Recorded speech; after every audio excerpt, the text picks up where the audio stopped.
In these uncertain economic times, you've got to do whatever you can to save money. One of our biggest expenses can be our cars, especially when unexpected repair bills hit. Not anymore. If you own a vehicle with less than 130,000 miles, is less than 12 years old, has a warranty about to expire, or even no warranty at all, you could stop paying for car repairs. Roadside assistance, towing, and rental coverage are all included. Don't wait for the next repair. Make one free call right now to see if you qualify. If your vehicle is less than 12 years old, has less than 130,000 miles, even if it's out of warranty, paying for car repairs can become a thing of the past. Call us right now and get your car protected before your next repair bill hits. Get protection and no more repair bills. Call 800-696-1030. Again, 800-696-1030. That's 800-696-1030. 800-696-1030.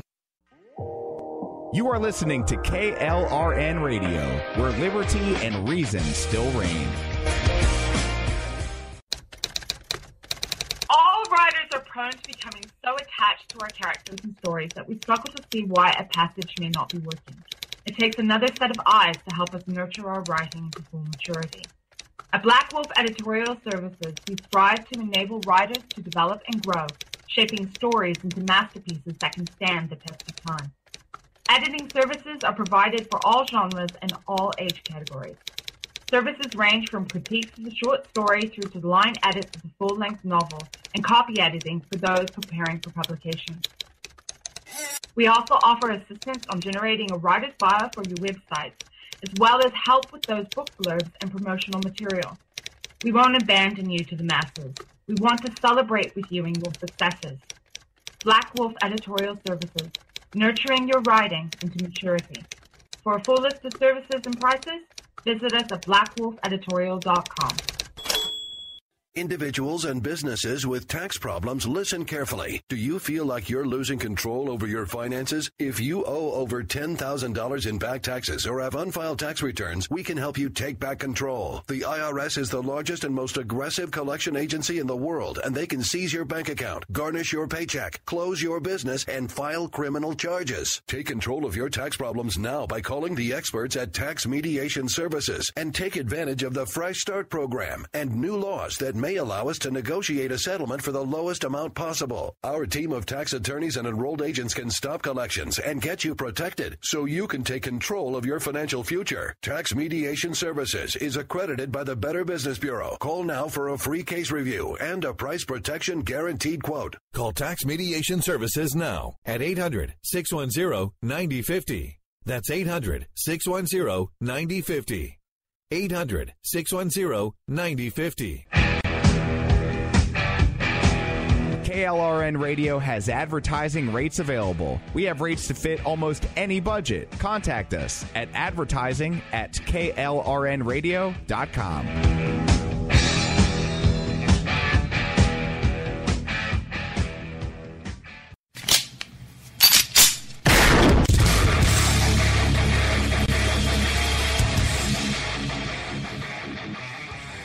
This is Slickery Trigger for Rebel Road Tactical. With proper care and feeding, your pistol will be ready when you need it, there to save your life. Shouldn't your gear be that good?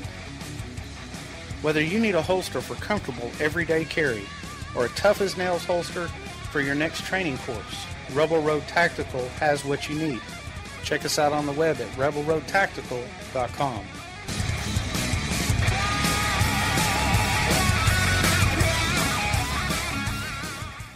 Tired of paying outrageous prices for Viagra? Well, we have great news for you. Now you can finally get Viagra at huge discounts. Healthy Man allows you to save up to $500 on Viagra. Why pay U.S. pharmacy prices of $15 per pill or more when you can get Viagra for less than $3 a pill? Call today and get 40 Viagra pills for only $99. This can cost as much as $600 at your local pharmacy. You can't afford not to call us. If you want Viagra at the lowest prices, never pay $15 $3 a pill pharmacy prices again. Get Viagra for less than $3 a pill. Call 1-800-516-7602 today and save up to $500 and get 40 pills for just $99. Healthy Man is fast, easy, and affordable. Operators are waiting at 1-800-516-7602 to take your call right now. Call 1-800-516-7602. That's 1-800-516-7602. Again, 1-800-516-7602. Is debt beating you down? You need discipline. You need the Debt Ninja. If you've been caught in a financial trap and need to be set free, then you need the Debt Ninja. Want to stop those harassing collection calls? Start saving thousands in interest and fees and get out of debt fast? Then you need to call the Debt Ninja. The Debt Ninja will find the best companies across the country that will help you consolidate all your bills into one easy payment, reduce your payments by 30 to 50%, and get you out of debt fast. If you have unsecured debt of $10,000 or more, such as credit cards, loans, or medical bills, call the Debt Ninja for a free 15-minute consultation. Call 800-826-1246. 800-826-1246. That's 800-826-1246. Call today. The Debt Ninja.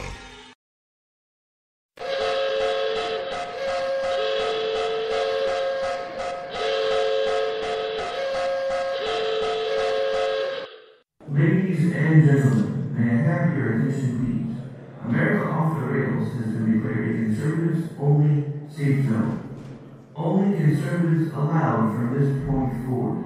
Any liberal, socialist, butthurt, hippie, tree huggers, please exit the facility immediately.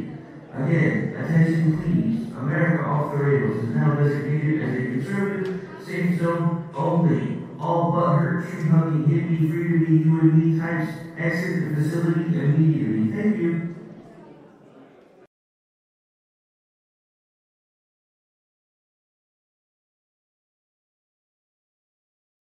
We will keep this promise to the American people. If you like your doctor, you will be able to keep your doctor, period.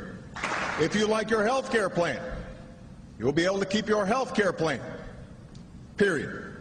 This is the most transparent administration in history. Not even a smidgen of corruption. Fact is, we had 4 dead Americans. What difference at this point does it make? If you got a business, you didn't build that. Oh, welcome to the face. Welcome to the face of the new democracy. Don't expect us to admit a mistake. We're paying off election. Keep on doing what you do, Rick. You're my favorite host. It's time to hear the truth about America's biggest challenges. You're listening to America Off the Rails with your host, Rick Robinson. All right, folks. Well, guess what? It's Friday. We've made it. It's time for the weekend. It's also time for America Off the Rails. I'm your host, Rick Robinson. We are coming to you live from KLRNradio.com, the new home for the Spark Radio Network right here on the interwebs. Also coming to you on Red Nation Rising Radio, the Liberty Channel, and AMFM247.com, SHR Media, and several other affiliates all around the internet and the dial. And again, I do have a returning guest with us, Dan, who's been with us before, who actually does a show of his own over on Blog Talk Radio. Good evening, Dan. How are you? Good, Rick. So it's been an interesting day in the realm of the interwebs. There's been all kinds of interesting things afoot. But before we get into all of that, in case we have folks who may not know who you are, why don't you give folks a little bit about who you are and what it is that you do when you're not hanging around with me? Well, my name's Dan, and I'm on Twitter. You can find me on Twitter at 1911G_fan. And I do a show on Wednesday nights on Blog Talk Radio, which you can find at HonAmericaRadio.com, that I do with a partner, with Jason. And usually our show pretty much ends up being more or less just never Trump these days. But we do 2 hours, 10 p.m. Eastern till midnight. Occasionally we'll do a third hour, which is recorded and then just gets tagged for the podcast, and ends up being a very long night for me. But that's me. Long night. Other than that, I work a lot. Oh, that's a 4-letter word. We don't like 4-letter words around here. No, it's Friday. I'm off work. Oh. So, yeah, I mean, the thing about it is it's almost impossible to do it. And I know there are a couple of people that manage to pull it off, because I hear people talking about, like, Dana all the time, Dana Lash. And I guess somehow she can do a show for 3 hours and never mention Trump. I don't know how that works, because I don't either. Every time I have made a conscious decision, probably about 1 billion times in this election cycle, to say, okay, I think I've talked enough about Lord Cheesy Poof. It's time to focus on Hillary. And then as soon as I change the focus, he does something completely stupid. Every single time. Yes. And lately, it used to be a gaffe a week. Now it's a gaffe about every 30 seconds. Every time you turn around, he's just completely stuck his foot in his mouth. At this point, I'm sure Paul Manafort is probably huddled in a corner somewhere, just saying rocking back and forth. Can somebody just please shoot me? I need this to be over. Can somebody just please shoot me? I don't know how to get this guy to listen to me anymore. Somebody just pull the trigger. Yeah, and I don't feel sorry for him, because Manafort's not one of my favorite people either. Oh, I never said I felt sorry for him either, but yeah. At this point, he's got to be going insane. I think his whole campaign staff has to be going insane. Well, except for his daughter. They say, well, he's starting to listen. He's starting to follow. He's not. He can't do it. He'll, and I watched. It's funny. I watched him tonight when he endorsed Paul Ryan and basically everybody he said he was going to go after, and you could tell he didn't want to say it. You could absolutely tell he didn't want to do it. It was so forced. It was unbelievable. He didn't want to do it, but he did. It's out there. The whole time he was talking, I kept waiting for somebody to start live tweeting out, "Hey Donald, blink 6 times if you're being held hostage and forced to say this." Yeah, it's what it looked like. He didn't look, I mean, the one thing I'll give him, he's Donald up there. He's Donald Trump. He did not look like Donald Trump. He looked very mechanized, and he was reading. He usually doesn't read. It's usually off the cuff. And he was reading. He kept looking down. He won't use a freaking teleprompter. He was looking down at notes sitting in front of him. He did it the whole speech. And just watching Twitter explode tonight was, it was kind of good and kind of bad. I mean, I'm not even really looking at it. My Twitter timeline is just a disaster. I might just have to blow it off and turn it off and turn it on in the morning and start over again. And we talked about that a little bit before the show. There's some people that aren't real happy with Mr. Trump right now, that have Cheetle around their lips still from the last year. Oh, yeah. So it's just interesting, though, that you mentioned that, because one of his very, very vocal Twitter supporters basically just threw in the towel this evening. And that person, who shall remain nameless, at least on the show, is being eviscerated by his own people. And as much as it's painful to watch, it's kind of like it's one of those train wreck kind of things. You really kind of, for about 30 seconds, feel bad. You really don't want to look, and then you just can't help yourself. Well, and it's funny. Yeah, he's being eviscerated by his own people, but he's also being eviscerated by all of the people that he blew off over the last year and told to get lost, told them to get lost, and told them we don't need your vote, and told them, you're an idiot. They're all eviscerating him too. He's getting it from every side, which is, like you said, yes, it's hard to watch and not hard to watch at the same time. How did we get here? I mean, that's the question that I ask pretty much every guest I've had lately. How did we get to the point where we basically now have a choice between a criminal and the criminally insane? I mean, I feel like we're part of a comic book subplot and nobody's told me yet. I think, honestly, I think where it all started and the reason he got the nomination is a lot of people voting and using emotion. And a lot of those people are people that really, I've watched enough interviews and seen enough on the news. A lot of it is people that really never cared before.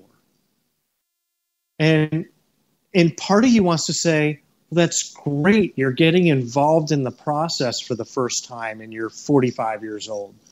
That's great. But they're getting involved in emotion, not over what is actually best and research and understanding what's going on. It's just jumping in on emotion.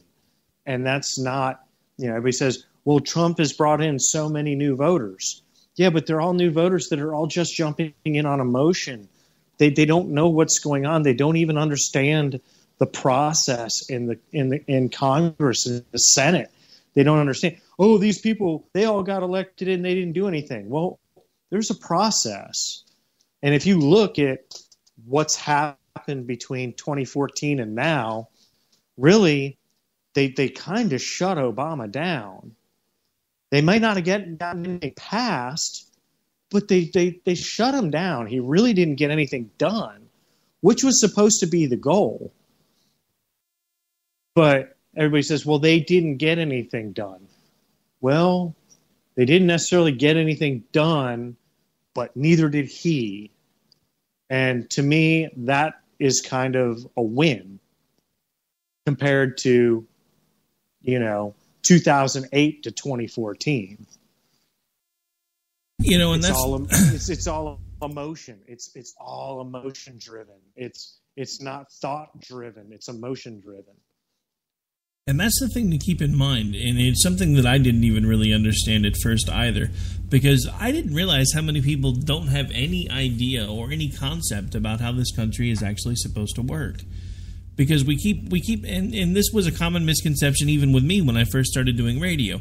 I kept saying, if I can reach enough people and wake enough people up, then we can make change. But that's not true, because too many people don't understand how this is supposed to work, and that it is supposed to be a very slow, monstrous machine to change, because we don't want the country we don't want the country or the policies to have the ability to turn on a dime, and we don't want them swayed by populist sentiment. That's why the machines that run the country run as slowly as they do. They're doing that by design, and there's too many people that don't understand that, and I didn't realize how bad it was. But the simple fact of the matter is, in most schools, they don't even teach most civics classes anymore. They just don't. No. So nobody understands. Yeah, civics is dead. Nobody teaches it. My kids'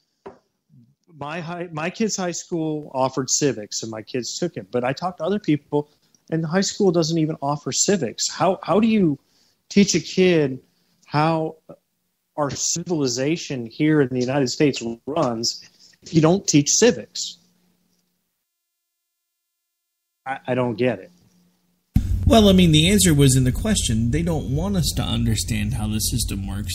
That's what we're watching play out right now. This is what they wanted all along. They want people just intelligent enough to be able to function, but not smart enough to understand how all of the intricacies work, because then all they have to do is keep promising to give them free stuff and they get them to vote. That's why we have really we have gotten to the point where we have a completely Pavlovian response to our election cycles. We have the ones that want the free stuff, that pick up the blue banner and they march off because they know they're going to get the free stuff. We have the folks that are opposed to the free stuff that pick up the red banner because the guys in the red ties are the ones that say they're going to do something about all the people that are freeloading off of the free stuff. But the thing about it is, none of them really do much of anything except for stopgap, because that's all they can do, because it doesn't really matter, because it's really all, in my estimation, it's all becoming to the point where behind the scenes, it's all the same machine.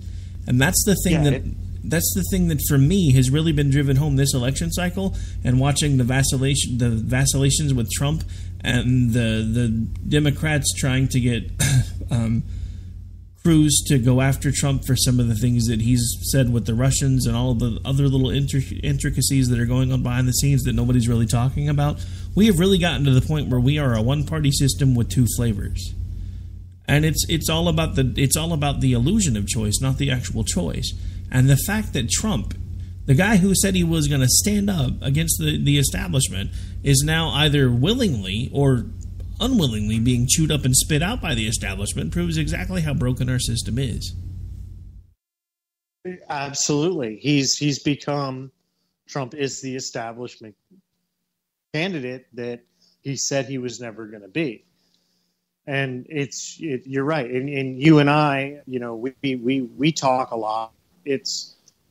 I've been fighting this for 12 years. I mean, I left as soon as the Libertarian Party popped up. I left. I went to the Libertarian Party. Now, even with the Libertarian Party this cycle, we had a fantastic candidate. The way the Libertarian Party works to nominate their candidates just doesn't work. Austin Peterson, I really honestly think if he could have gotten the percentages to be in these debates, it really would have made a mark. I wasn't expecting him to go in and win the presidency, but we need somebody to go in and make a mark and say, look, this establishment here and this establishment here are basically the same establishment, and we need something new. And he's the one that could have done that. Gary Johnson is going to go in, and I think he would, if he can get into the debates, I think he will do fine. But when it comes right down to it, he's an ex-Republican governor, and he's going to go in and act like a Republican and talk about how he wants pot legalized everywhere. That's what he's going to do. And that's not what I want the main focus of the Libertarian Party to be. So now I'm like a guy, again, without a party. I have no party. I'm not going to say I'm not a libertarian anymore, but I have no party. It's just not there. They've gone. It's almost like the Libertarian Party's kind of gone establishment too. They picked their most establishment guy and nominated him. They shouldn't have done that. They should have picked the guy that is trying to fuck the system. Sorry, I couldn't hear you, man.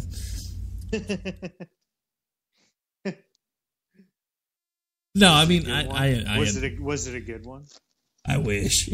Anyway, I mean, dude, I don't understand it though, because everybody that I talk to who is libertarian is like, we want people to understand that there are other choices, but then they start behaving exactly like the other parties. We don't want you here. We don't need you here. We're purists. You're not. Right, and they're not though. That's the thing. They're. I mean, like I mentioned Austin Peterson. He's a institutionalist. That's what the party's supposed to be. I understand. Yes, you want pot legalized, and I mean I'm pro-life, and I understand the not strict pro-life stance of the Libertarian Party because they believe in states' rights. That's what it was. Everybody goes, "Oh, the Libertarian Party, they're for abortion." They're not for abortion. They're for states' rights. They're for the Constitution. But when you make your platform legalizing marijuana, that's a problem. That's not going to get where you need to be. I don't care. Legalize it. Fine. Whatever.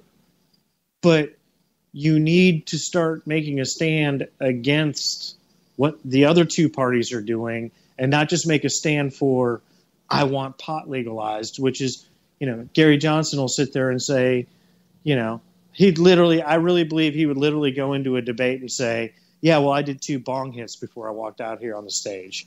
Because that's No. It wouldn't be the bong hits. He's into the edibles. He'd be talking about the brownies he ate before he came out. I just, I don't know. I'll still call myself a libertarian. I've been there since day one.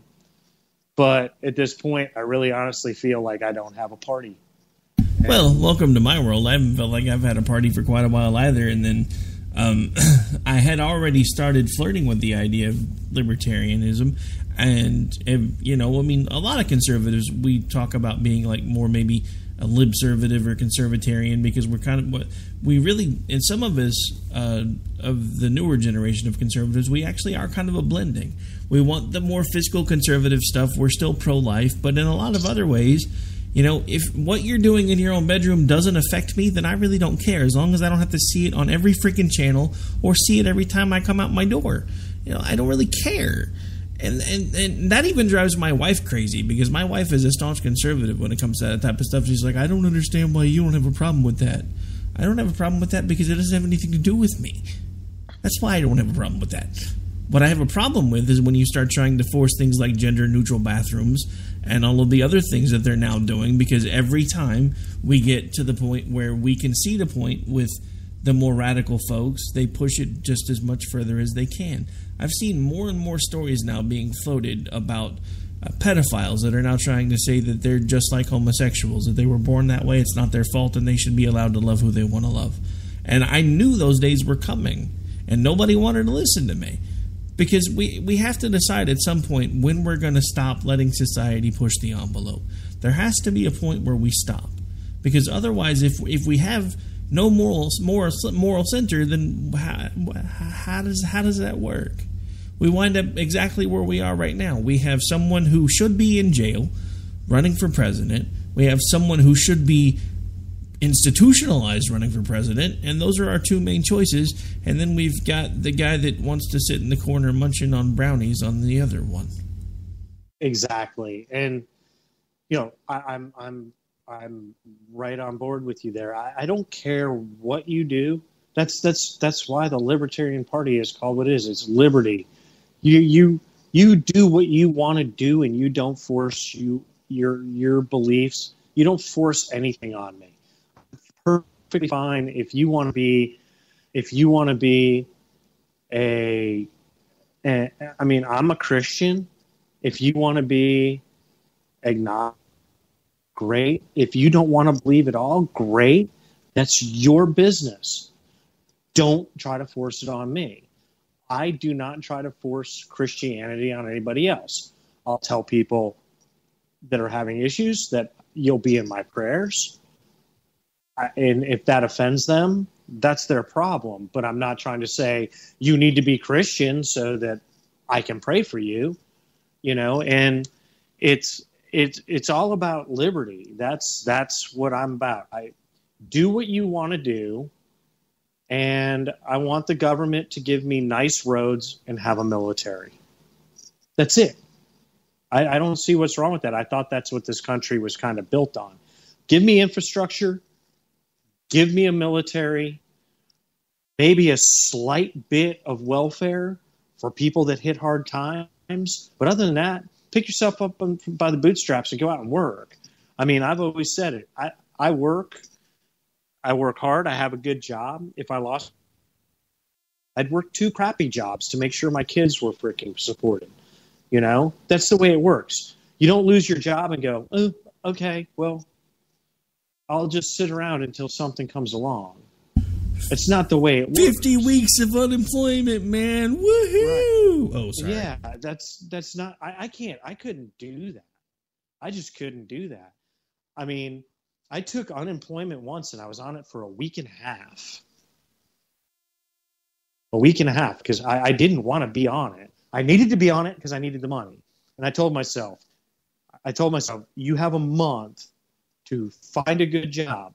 If you don't find a good job, well, then you go dig ditches during the day and deliver pizzas at night, whatever it takes, because I was not going to stay on unemployment.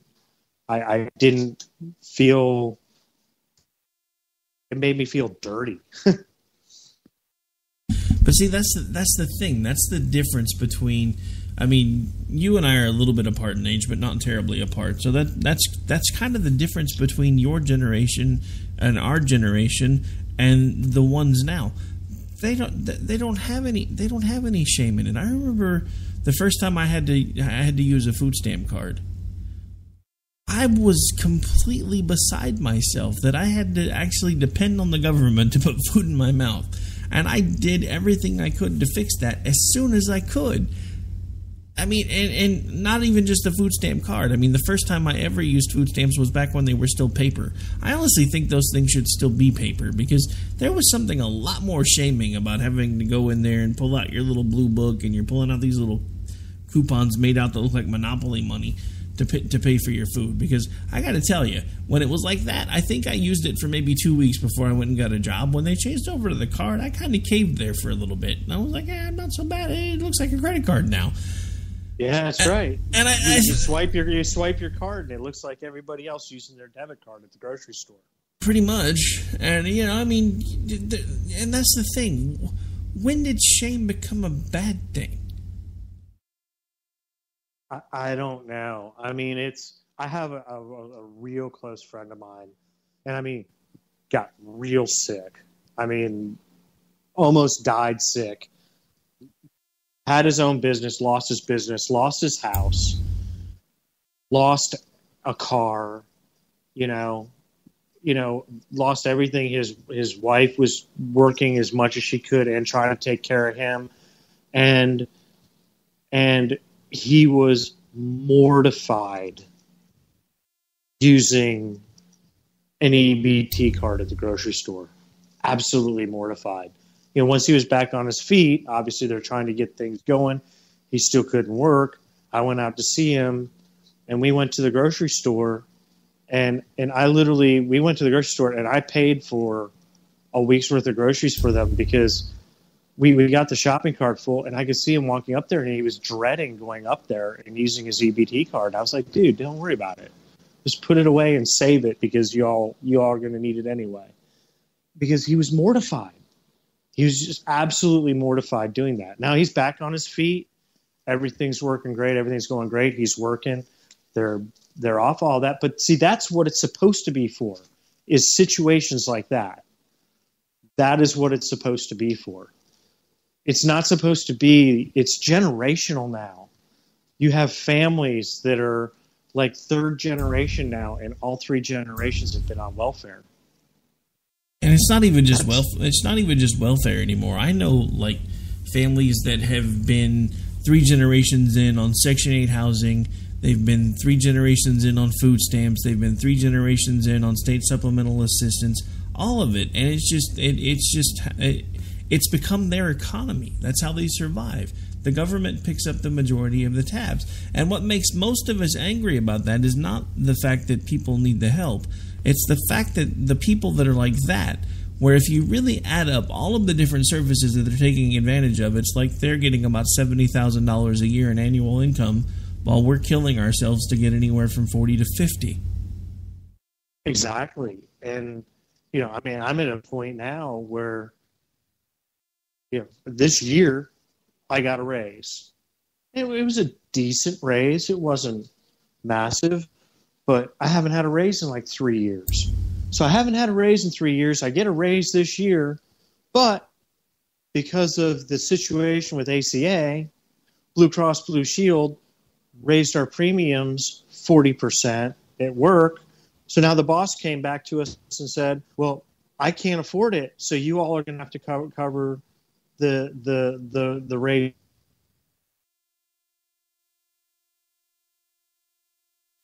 Oh, I think I lost you. You're still there?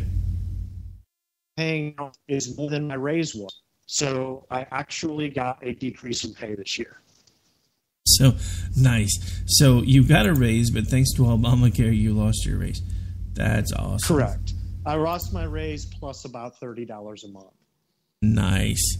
Wow. All right, so we've got to take a really quick break. I didn't realize we were already through the bottom of the hour. When we come back, we're actually going to talk about a couple of things that have been happening in the news recently, and one of the big things that nobody's really talking about with Trump, and that is his stance on NAFTA and why we both think it's a terrible idea.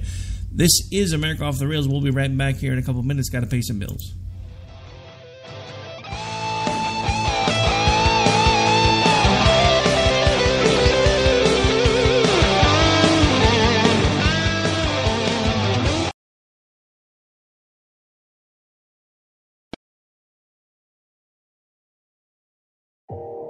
You are listening to KLRN Radio, where liberty and reason still reign. All writers are prone to becoming so attached to our characters and stories that we struggle to see why a passage may not be working. It takes another set of eyes to help us nurture our writing to full maturity. At Black Wolf Editorial Services, we strive to enable writers to develop and grow, shaping stories into masterpieces that can stand the test of time. Editing services are provided for all genres and all age categories. Services range from critiques of the short story through to the line edits of the full-length novel and copy editing for those preparing for publication. We also offer assistance on generating a writer's bio for your websites, as well as help with those book blurbs and promotional material. We won't abandon you to the masses. We want to celebrate with you in your successes. Black Wolf Editorial Services, nurturing your writing into maturity. For a full list of services and prices, visit us at blackwolfeditorial.com. Individuals and businesses with tax problems, listen carefully. Do you feel like you're losing control over your finances? If you owe over $10,000 in back taxes or have unfiled tax returns, we can help you take back control. The IRS is the largest and most aggressive collection agency in the world, and they can seize your bank account, garnish your paycheck, close your business, and file criminal charges. Take control of your tax problems now by calling the experts at Tax Mediation Services and take advantage of the Fresh Start program and new laws that may allow us to negotiate a settlement for the lowest amount possible. Our team of tax attorneys and enrolled agents can stop collections and get you protected so you can take control of your financial future. Tax Mediation Services is accredited by the Better Business Bureau. Call now for a free case review and a price protection guaranteed quote. Call Tax Mediation Services now at 800-610-9050. That's 800-610-9050. 800-610-9050. KLRN Radio has advertising rates available. We have rates to fit almost any budget. Contact us at advertising@klrnradio.com.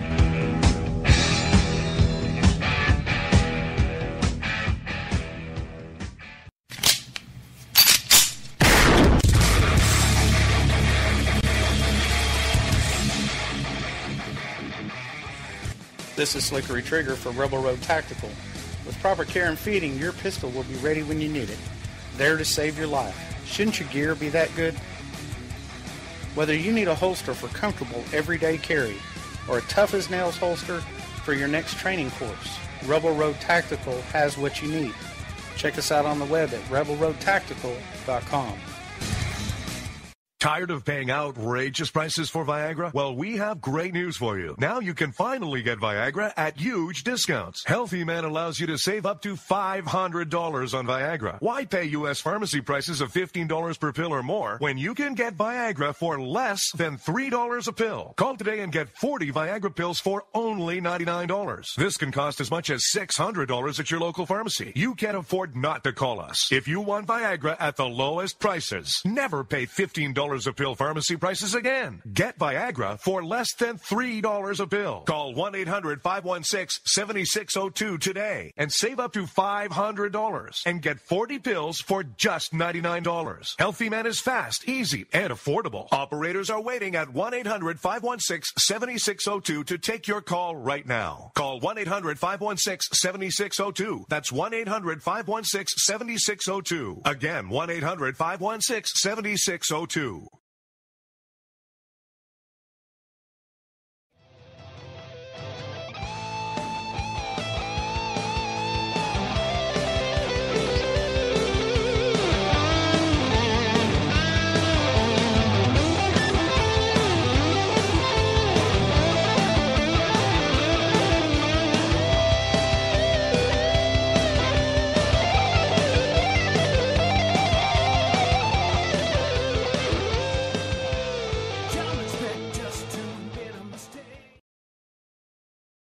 right, folks, we are back. We are live, and I think Dan missed the cue. I did.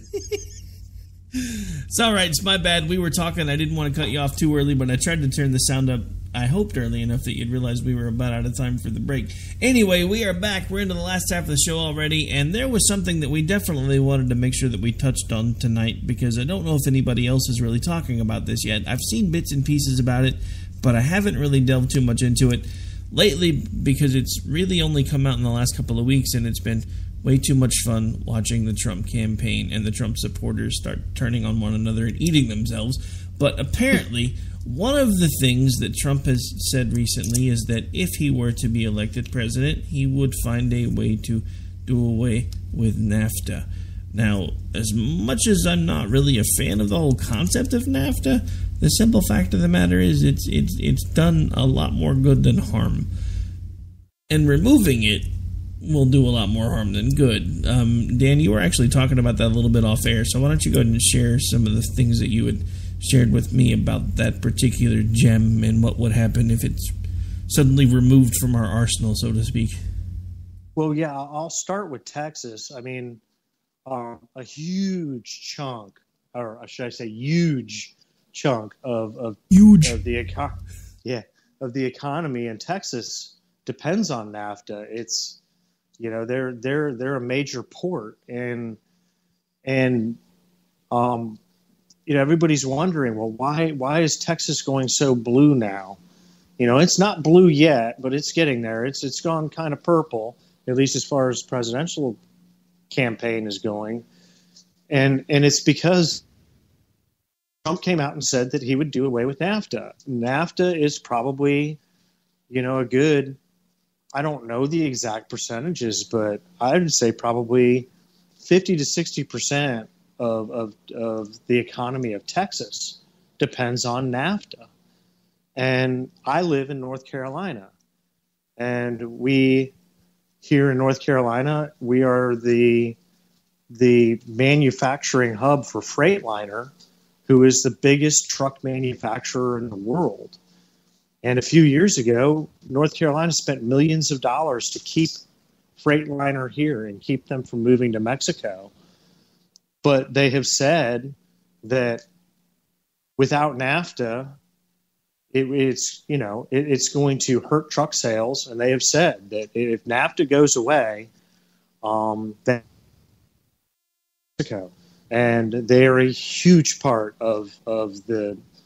They're a huge employer here in North Carolina. I mean, it would be a huge dent in North Carolina's economy to have Freightliner go away. And Freightliner is owned by Daimler, which is a German company. They don't care.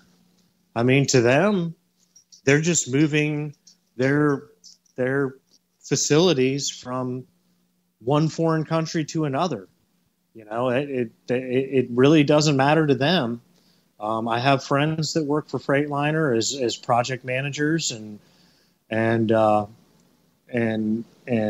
you know, shop foremen, and they're mortified because they're literally, it's like, well, I either lose my job or I move to a border town in Texas or move to Mexico, and it's.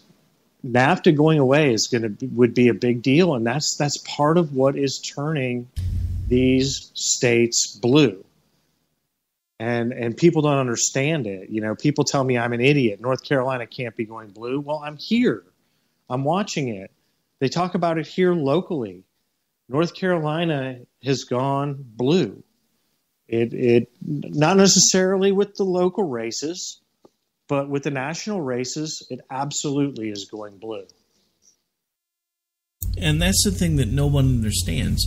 When it comes right down to it, the local and the state level elections are animals unto themselves. And the national election for president is a completely different animal. Because, and the thing to keep in mind is when you're watching your state turn blue, which hasn't happened here yet, thankfully, but I've seen other places where they're considering states that have never been swing states before swing states, and it's because again, when it comes right down to it, the politics at the state and the local level are completely different. You can have the people that you align with working in your city government and your state government, but when the party that you are supposed to align with starts saying crazy crap like this one has, what choice do you have? I mean, it goes back to everything that we've been saying all along. It's not just his policies with NAFTA, it's his policies with what he considers bad trade deals, and how he would be putting sanctions against countries that are openly trading with us right now, which are going to do nothing but stop them from trading with us. It's all of these different things that on paper to these people sound like great ideas. I mean, I don't understand where he thinks any of these are good ideas. Because, I mean, no, I wasn't a fan of NAFTA, and if there was another way to do it, I probably would have wished we would have done that. But now that it's here, if we remove it now, it's going to cause a hell of a lot more harm than good. And the fact that he's even talking about doing that, along with all of the other things that he's talking about doing, like shorting our creditors for one, because, as a businessman, when you file bankruptcy, when you go in there, you can negotiate the money that they're going to wind up taking to relieve the rest of the debt. So in his mind, he thinks the national government should be able to file bankruptcy on their debts, shrink them down, pay them off, and be done with it, when he doesn't. But that's just because he doesn't even understand how the system works, and we're about to hand him the keys to the kingdom, or at least try to. I don't think he's going to get them, folks. I really don't. And if anything, watching his whole campaign, basically at this point, his whole campaign is treating him the way that we used to imagine the Obama campaign was treating Crazy Uncle Joe. They really weren't, but we made fun of them like they were. These guys are. I mean, they literally, I think, have him like strapped to a table until it's time for him to go on the air with the little Hannibal Lecter mask on to be like, don't let him talk, don't let him talk, don't let him talk, don't let him talk. Oh, crap, now we have to let him talk. Did you get the dosage right this time? Are you sure? Well, he seems docile. He's reading the card. Oh, he endorsed Ryan. We're good. Well, that's the whole thing, and it goes back to what we talked about in the first segment, is things cannot change overnight. Change overnight is what screws things up big time. I mean, like I said, I personally, I'm with you. I wasn't a big fan of NAFTA. But now that I look into it and I live in a state that kind of depends on it, it's here, and it's not necessarily even here to stay. But you can't come right out and just say, I'm going to do away with it. Because people that don't understand how things work are going to go, oh my God, he's going to do away with NAFTA. NAFTA's going to be gone next year, and we're going to be out of work. Because people don't understand that you just don't do away with something like NAFTA. I wouldn't be opposed, and I don't even think that companies that depend on it now would even be opposed to maybe a certain policy and maybe restructuring it. But it can't go away. It's there. Once the government implements something, it's there. That's the way it works, and people don't understand that. You just can't do away with it. And something else you really can't do is you can't just come in and build a wall that's been on the table for 12 years. It's been there. You can't just come in and say, "Yep, wall, put it up." Been there. It's been sitting on the floor for 12 years. And Trump supporters think he's going to come in and he's going to build that wall. He's not. Actually, I have a Jewish friend who called me out for that because apparently there is a company from Israel who has offered to build the wall. And they said they can get it done rather cheaply. I was kind of surprised to hear that. But apparently there may or may not be an option to actually get that wall built after all. You can put all the options there, but it still needs to pass. I know. It's been there for 12 years and it hasn't passed. It's been sitting there, and it's not going to pass. To be honest with you, that's another thing with Texas. is most of the people in Texas, they don't want the wall. They really don't. That's another thing that's going to kind of hurt their economy, is the wall. Can we just be honest? They honestly don't really. I mean, with the technology that we have available today, if we were actually using all of the different ways that we can keep track of people and their movements, etc., we don't need a freaking wall anymore. They can make a computerized wall, which his campaign has already basically said that's what the majority of it's going to be anyway. But the funny thing is, there were other campaigns that said that first, and that's when Trump panged on his chest and said, well, we need an actual physical wall, and I'm going to make sure that gets done, because you can't do it right with computers. But everybody knew that was paying attention that all he was doing was trying to steal someone else's thunder. And that's exactly what he did, because other campaigns had mentioned using technology to make sure that people that were coming into the country were supposed to be here and that they didn't overstay their welcome if they were here on a visa, etc., because we have ways that we can do that. And with the technology that we have available today, it's not even that far-fetched to make sure that it happens. But the simple fact of the matter is, when Trump saw that resonating, he realized that he could take it a step further and say, oh, well, we could just build a wall, and I'll make sure that happens, and I'll make Mexico pay for it. And he got standing ovations from all of the people that don't understand how our system works. Exactly. I mean, I work with technology that could be used on the borders. I work with it on a much smaller scale, obviously, but I work with radar technology that counts people. It recognizes biologics. It can even recognize it in multiple directions. It's technology that could be set up all along the border at certain points all along the border, where you could have border stations that know when something crosses that line. As long as you know that something crossed the line and you know where it crossed the line, that's all you should need to know. We have the other technology, we have people, we have drones, we have everything. And everything can be tracked. It can be done cheaper. It can be done without actually having a giant physical wall along the border. It can be done. It just wall. That's when you think of Trump, what's the first thing you think of? Wall. You think wall. It reminds me of that tweet you put out this morning. Just saying. Yeah. The Hannity bowling tweet. Yes. Oh, Hannity. Somebody actually dug up a tweet of his from like 4 years ago that was like, and it was him being his sanctimonious self. My advice to GOP leadership: stop electing or stop attempting to elect conservatives that manage to defeat themselves. I'm just like, someone should have taken their own advice. Yep. Oh, he's throwing himself under the bus now. He went. Sorry to use this line, but he went off the rails yesterday. I had a feeling you were going to go there. It's all right. People use it on this show all the time. It's one of the reasons why I called it that in the first place, because you can just kind of see examples of everywhere where we're going off the rails. And this election cycle has made it even more apparent, and it's become an even more appropriate name.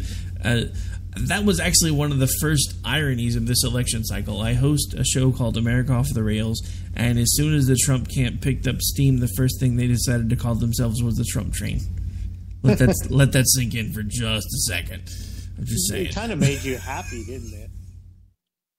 Well, it was because even before I realized just how nuts he is and how batcrap crazy he truly is, you could see it already starting to teeter to the point where you just knew it wasn't ever really going to get anywhere. And it just can't, because they have... It's like this loose affiliation of all of these different people that are angry for all of these different reasons, that have all glommed on to Trump, and he is their rallying cry. He is their focus point. He's the center of their universe until he does something wrong, and then they want to kill him.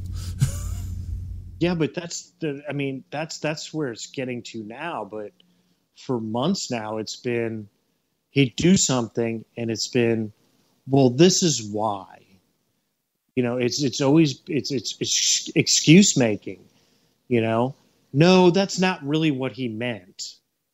Oh, if it's not what he meant, why does he keep saying things that he doesn't mean? But now we were seeing it today, obviously, and we've been seeing it the last week or so. A lot of people backpedaling now. And that prominent backpedaler we were talking about, he's forward pedaling again. He's what? He's forward pedaled again. He's back on the train, brother. Yeah, because all of his buddies are giving him hell. And, 3 days ago, Paul Ryan was just dirt to Trump. And today he endorses him. The campaign is a disaster. Hillary is spending millions in Florida on TV ads. Trump is spending $800,000. We had a gentleman on our show the other night, Steve Berman, and he had a story. He writes for The Resurgent. He had a story where he compared Trump to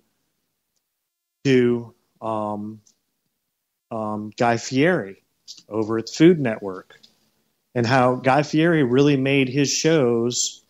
He came on as a food guy, and all those shows were about food, but he really kind of made it more about the people, with diners and drive-ins, and he compared the two, and it's a brilliant piece. He kind of said, the thing is that Fieri knew how to do it, and Trump doesn't. Whereas Trump's coming in and doing the whole running for president thing and trying to do it on his own way and make it about the people and everything else, but he's just not doing it quite right. But the comparison, if everybody wants to check it out, the writer's name is Steve Berman. He writes for The Resurgent. It's a great article. Check it out. I read it and I was like, wow, that is just spot on. And that's what it is. He's trying not to be the typical candidate, but he's just not quite doing it right, like Guy Fieri did at the Food Network, trying to come in and kind of buck that system. And I'm not just going to make it about the food. I want it to be more about the people making the food, and it's a really brilliant article. And it kind of hit me. I was like, wow, that's pretty amazing that you came up with that, and, but that's what it is. But Trump's just not quite doing it right. He can't keep things straight. It's disjointed, it's the other thing the next day, and it just doesn't work. He's not running it right. Well, it's because he has no center. That's the thing. And that's what everybody didn't expect, is that Trump really... I don't even think Trump honestly knows who he is. Not on the inside. He's not comfortable in his own skin. You can see it from the way that he lashes out at everyone who ever says even the slightest unkind thing about him. He doesn't like himself. He doesn't understand who he is. And for him to be the AIDS that he is and still not even be comfortable in his own skin, it tells me he's the last person that we need to be president. Because I understand what it's like when you're young and you're trying to find your way and everybody pisses you off. And you're just, I don't like you anymore, so now I'm going to attack you. But even now, with everything that I've gone through and all the different ways that I've been made fun of, etc., through my adult life because of things that through injuries and everything else that have happened, I just got to a point where I became comfortable in my own skin. So it didn't matter who attacked me and what they said or how they said it or when they said it or who they were talking to when they said it, because I know who I am on the inside, and that's the only thing that matters to me. Trump doesn't have that center. Trump has spent his whole life trying to get approval from everyone around him by going from one deal to the next deal to the next deal to the next deal. And he proves it in a lot of the things that he says. I have a really short clip that I want to try to sneak in before we get out of here, because it summarizes Trump in about 22 seconds. You become very successful the people that you will like best are the people that are less successful than you. Because when you go to a table, you can tell them all these wonderful stories and they'll sit back and listen. Does that make sense to you? Okay? No. Always be around unsuccessful people because everybody will respect you. Do you understand that? Okay. Always be around unsuccessful people because everybody will respect you. Do you understand that? That's Donald Trump in a nutshell. He wasn't pretending when he said those things. That is what he truly believes. He spends his time around people that are less successful than him on purpose because it makes him feel more important, because that's the only way that he can feel more important, because he's not comfortable with himself. And it shows in the way that he treats people. And that's the last person that we need to be making the leader of the free world. We've already had one of those for the last 8 years. Absolutely, and that really says something. And I love it. Well, I hate it, but I'll say I love it when Trump supporters try to compare him to Reagan. Reagan was brilliant at surrounding himself with people that knew more about the subject than he did. Exactly. But the thing about it is, that's how Trump presented himself. He didn't do it as well as Reagan, but he said a lot of the same things. I'm going to hire the best people. I'm going to bring the smartest people, and they're going to help me figure out how to get these things done. That was the same thing that Reagan said. Reagan just said it with a lot more polish. The difference is when Reagan said it, he meant it. Well, and the difference is that Reagan was he was a smart man, and he knew what he was doing. He didn't profess to be a jack of all trades. You know, he had his strengths, and where he didn't have strengths, he put in the people that had those strengths. Trump is afraid to admit that he doesn't have a strength. That's his problem. He will never admit that he doesn't have a strength. He can sit there and say he's going to surround himself with the best people, but then he doesn't listen to them. He tells them what to do. And then they get upset with him. And then there's a problem. And then people get fired from his campaign. He will not admit that he doesn't know or understand something. He won't. Reagan, George W. Bush, both of them were great at surrounding themselves with the people that could help them with what they didn't know or completely understand. All right, that's what makes a great president. Believe it or not, my friend, we're actually over the mark. We're about 2 minutes and 50 seconds over the hour. So believe it or not, we're out of time. Oh, man. Goes by quick, don't it? Yeah, it does. All right, so as we do every time I have you on, why don't you remind folks where it is they can interact with you should they choose to do so, and make sure you plug your own show. I'm on Twitter at 1911G_fan, and you can catch me Wednesday nights at 10 p.m. Eastern Time at hanamericaradio.com. And that's about it. We're at least 2 hours every Wednesday night, and I usually have a very, very sleepy day on Thursday. Yeah, well, maybe they'll catch the first hour, then come back over here. No, I'm just playing. Sorry, don't mean to step on you there. It's all good. I understand how it works. All right, so that is going to do it for this particular episode of America Off the Rails, folks. I will be live with you tomorrow morning for Finding Common Ground, where we take things from a different perspective, and it's me versus a liberal co-host, and we argue back and forth about what we think matters, and what we hope matters to you. And then, of course, we have the Opinion Nation show shortly thereafter. That will start at 10 Eastern in the morning. Stay tuned here in just a couple minutes. As soon as we get things wrapped up, buttoned up, we'll have the Rhino Report. Unfortunately, I was out this evening, so their file has not been prepped yet. Give me about 5 minutes, and I will get it up, though. And on that note, folks, we are out. Have a great night. Enjoy your weekends. I'll be back with you before you know it, but don't rush it, because that means Monday's that much closer. We don't want to go there yet. Take care.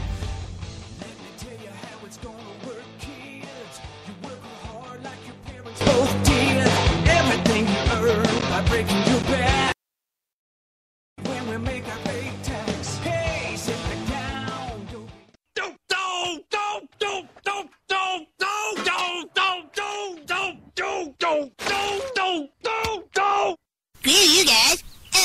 him. Later. Game over, man. It's game over.